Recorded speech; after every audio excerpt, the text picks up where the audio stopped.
నమస్తే.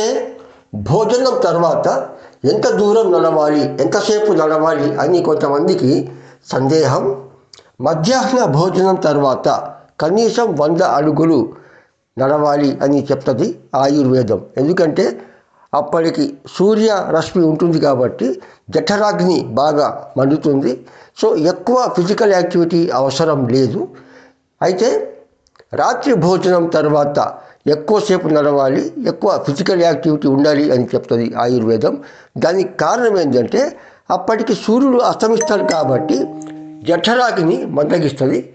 కాబట్టి కనీసం 500 అడుగులు రాత్రి భోజనం తర్వాత, మ్యాక్సిమం 1000 అడుగులు నడవాలి అని చెప్తుంది ఆయుర్వేదం. అప్పుడు కాస్త నెమ్మదిగా కాకుండా వేగంగా నడవచ్చు, లేదా చిన్న చిన్న పనులు చేస్తూ ఫిజికల్ యాక్టివిటీ చేసినా కూడా జీర్ణం బాగా అవుతుంది అని చెప్తుంది. నడకతో పాటు వజ్రాసనంలో ఒక 10 నిమిషాలు కూర్చోవడం కూడా జీర్ణ వ్యవస్థకు బాగా ఉపయోగపడుతుంది.